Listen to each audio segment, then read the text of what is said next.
Bitcoin holders, how are you? Hope you're doing well, guys. Welcome back to my YouTube channel. Before starting this video, make sure to subscribe channel. If you want to join my Telegram group, guys, join now. Telegram group, guys, link is available in video description, guys. So guys, BTC is stuck from long time, guys. There is not a big moment, as you can see here.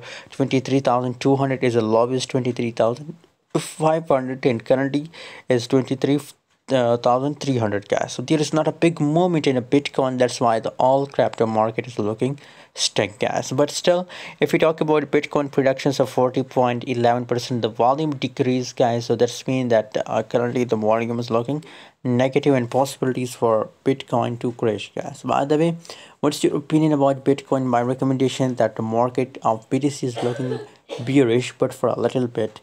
Possibilities that it will crash for a little bit, and after that again it will pump, guys. By the way, the latest update will share on Telegram, so stay connected on Telegram, guys. Thanks for watching. See you in next video. Don't forget to subscribe channel.